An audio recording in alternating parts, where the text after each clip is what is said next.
ఒకప్పుడు శ్రీకృష్ణుడు పాలించిన నగరం ద్వారక.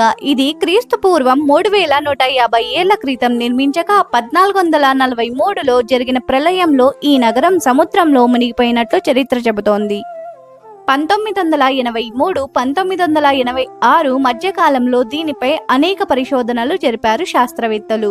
గోమతి నది అరేబియా సముద్రంలో కలిసే చోట సముద్ర గర్భంలో అనేక శిలలు ఉన్నట్లు గుర్తించారు.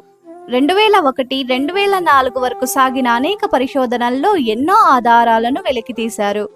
సుదర్శన చక్రము, ఆలయ మండపాలకు సంబంధించిన స్తంభాలు, అనేక దేవతామూర్తుల విగ్రహాలు స్పష్టంగా కనిపించాయి.